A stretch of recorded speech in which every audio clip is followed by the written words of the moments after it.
In recent years, internal digital transformation has become a hot topic, as well as a priority objective for C-suite executives in many companies in various industries. So implementing an enterprise social network platform has consequently become essential as a first step for companies wishing to start their digital transformation journey. Enterprise social network platforms have become so widespread that over 80% of CAC 40 companies and over 90% of Fortune 500 corporations use now at least one kind of enterprise social network platforms like Salesforce Chatter, IBM Connections, Microsoft Yammer, or more recently, Facebook's Workplace. Internal digital transformation has been associated with many important objectives like dismantling organizational silos, improving collaboration between employees who are basically separated by departmental, spatial, and temporal constraints. The objective is to boost employees' innovative capabilities, to enable employees to weave new ties with their fellow colleagues, and to enhance individual employee performance and efficiency. The problem is that despite all the positive expectations created by social media, the use of enterprise social networks at the workplace has still not attracted waves of employees as initially anticipated. In fact, with some exceptions, employees who currently use enterprise social networks on a regular basis to share, acquire, transfer, or reuse knowledge, this number is pretty limited. So what are the reasons of this situation? Well, many reasons exist, but the most important one is that top executives and top managers do not talk to their internal crowds on social media at work. Instead, they tend to stick to their classic workflow contacts and rarely make contact with employees located many levels below them in the hierarchy. The opposite is also true, as let's say the average employee rarely dares to make direct contact with top management in order to suggest any potential innovative ideas. So average employees do not dare to use classic communication tools like email, for instance, in order to send a message suggestion to their top management. Actually, this is paradoxical when it comes to social media at work. On one hand, the top management wants to see the wisdom of the crowds emanating from social media, but at the other hand, the top management does not engage in any specific activity to trigger this kind of human intelligence embedded in the wisdom of the internal crowds of corporations.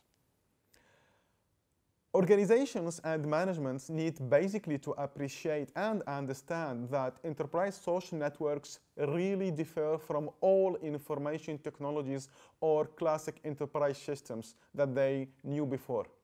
Enterprise social network platforms have very specific features that generate unique affordances. For instance, enterprise social networks make it much easier to establish relationships within organizations, between fellow colleagues separated by many constraints, between average employee managers, between average employees and top executives, and even CEOs. For many of us, talking to our top executives, our CEOs, happen once in a career, if at all. Enterprise social networks change all this. It basically forces the top executives to talk to their entire workforce, from union representatives to employees based at the lowest hierarchical levels in operational units. Executives have never thought about hearing what let's say, average employees have to say and or to suggest. But the cool thing with social media at the workplace is that CEOs, top executives, and average employees have now become equal players with the same rights and duties over social media.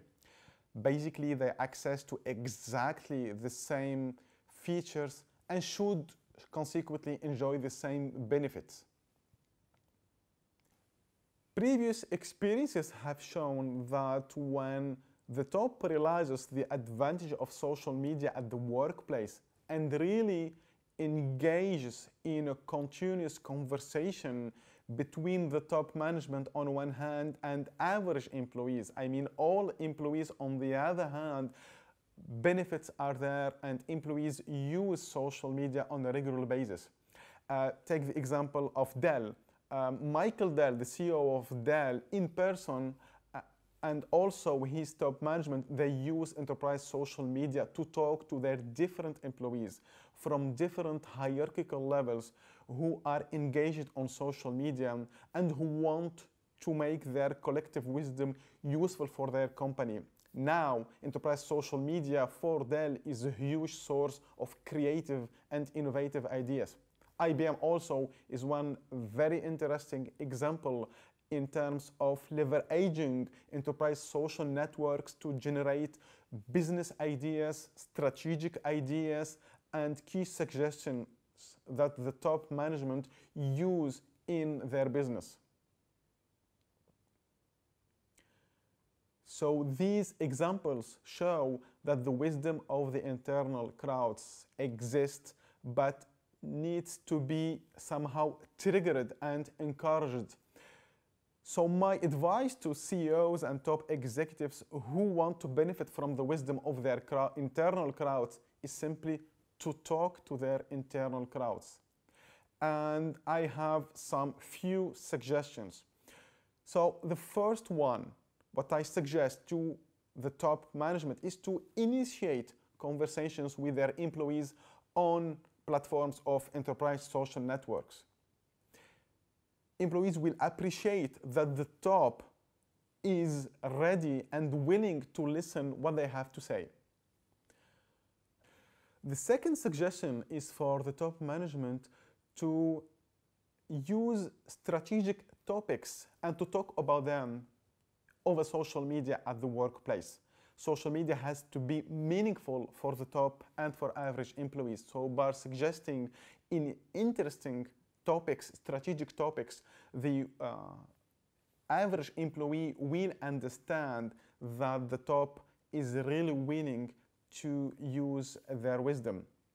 Actually, the top also should listen to the wisdom of the crowds, even though it is somehow different or goes in contradiction with what the top has to say. The last suggestion will be to create concrete business events on social media at work where employees' voices are welcome.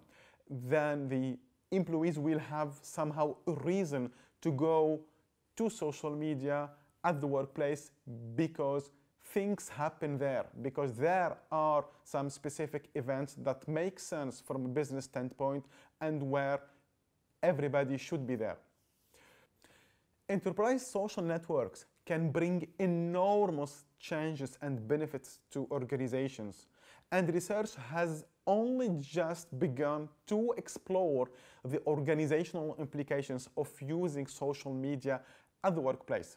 Top management, top executives, and even CEOs need to enterprise social networks cannot bring the expected advantages without their personal involvement and participation to a new conversation over social media at the workplace. The top basically needs to engage in a continuous conversation with the crowds on social media at the workplace to give to these crowds the appropriate reasons and incentives to go there.